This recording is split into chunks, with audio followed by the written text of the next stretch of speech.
안녕하십니까. 알파스트리트 파트너스입니다. 2026년 4월 13일 월요일 마감 시장 보겠습니다. 코스피 지수가 0.86% 빠져서 5,808로 마감을 했습니다. 네, 오늘 코스피 아침에는 많이 하락해서 시작을 했는데 거의 뭐 한 2% 넘게 하락을 하기도 했는데 그래도 뭐 하락폭을 좀 줄이면서 0.8% 정도 하락으로 마감을 했습니다. 외국인은 4천억대 매도를 하면서 외국인은 조금 매도를 했고요. 코스닥 같은 경우는 오히려 플러스가 나는 그런 모습이었습니다. 네, 뭐 이란 협상이 뭐 그 쉽게 되지는 않네요. 네, 그래서 일단은 주말에 뭐 협상은 결렬됐다, 뭐 이렇게 소식이 나왔는데, 원래 뭐 협상이 쉽게 될 거라고는 생각은 안 했는데, 그래도 혹시나 또 이렇게 잘 될까 이런 좀 기대가 있었는데, 그렇게 쉽게 되지는 않는 것 같습니다.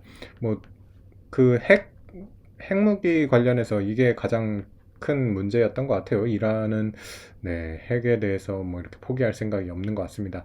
미국 같은 경우는 이거를 만약에 근데 핵무기를 없애지 않는다면 글쎄요, 이게 뭐 미국이 과연 협상을 해줄까요? 네, 그러다 보니까 다시 또 뭐 제한적 공습 검토 뭐 이런 식으로 나오면서 미국과 이란의 이런 대립은 계속되고 있는 것 같습니다. 네, 그러면서 지금 뭐 미국 선물 시장이 좀 빠지고 있고요. 한 0.5% 정도, 나스닥은 0.7%, 이렇게 빠지다 보니까 아무래도 주식 시장이 오르기는 어려웠던 것 같고요. 그래도 뭐 지금은 많이 시장이 무뎌진 것 같습니다. 우리도 그렇고요. 니케이도 한 0.6% 정도 이렇게 하락을 하다 보니까 뭐 그렇게 큰 폭의 하락은 하지 않는 그런 모습입니다.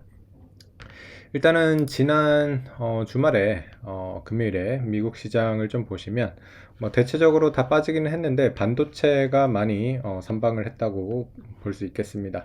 반도체 주식들을 보시면 뭐 브로드컴은 4%가 넘게 올랐고요. 네, 엔비디아도 2.5%, 그리고 AMD도 3.5% 오르면서 다른 섹터들이 대체적으로 다 안 좋은 가운데 반도체만 선방을 하는 모습이었고요. 엔비디아는 거의 190불 가까이 이렇게 가는 모습이었습니다.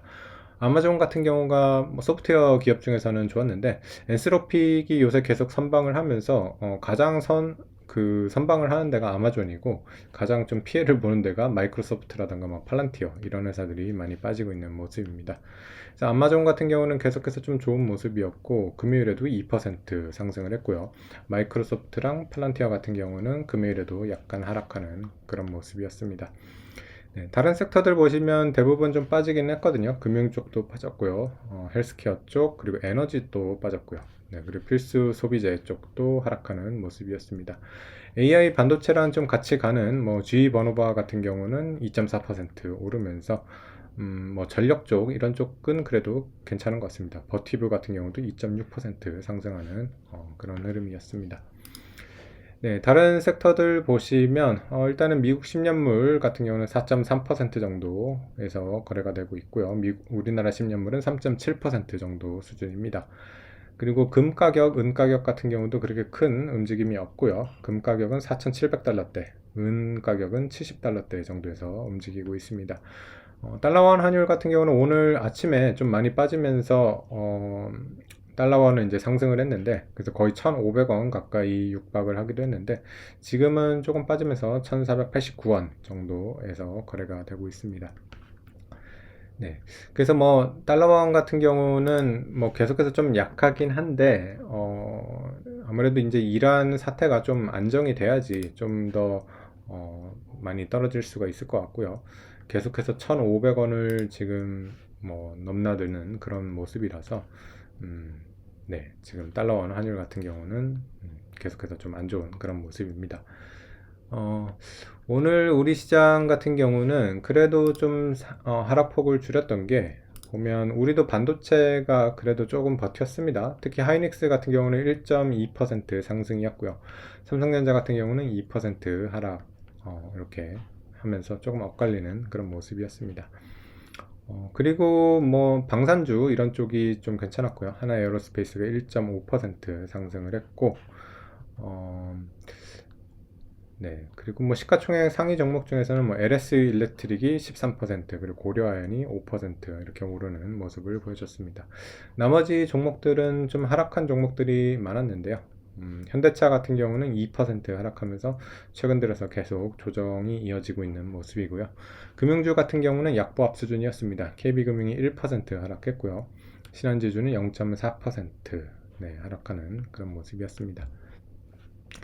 네.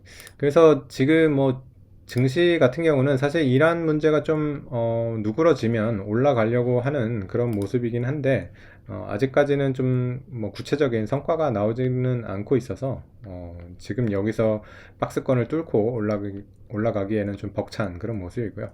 여전히 뭐 시장은 5천에서 6천 이 정도 박스권에서 움직이고 있는데 지금은 이제 6천 선에 가까운 그런 좀 상단이다 보니까 여기서 이제 더 올라가기보다는 만약에 뭐 또 시장 상황이 안 좋아지거나 네, 특히 뭐 이제 이란 공습이 뭐 다시 시작된다거나 이렇게 되면 조금 영향을 받을 것 같기는 해요. 네, 그래서 다시 이렇게 좀 떨어질 수도 있고요. 음, 근데 이제 뭐 주봉상으로 봤을 때 계속 그래도 20주선도 많이 올라오고 그래가지고 지금 보면 이제 5천을 넘어가는 그런 모습이라서 뭐 5천을 다시 깨는 그런 하락은 웬만하면 안 나올 것 같아요. 네, 그래서 뭐이 정도 이렇게 보합 수준으로 움직이다가 뭐 이란 쪽에서 좀 진전이 있으면 다시 이렇게 전고점으로 가는 그런 흐름이 나오지 않을까 싶습니다. 네, 오늘 시황은 여기까지 하겠습니다. 감사합니다.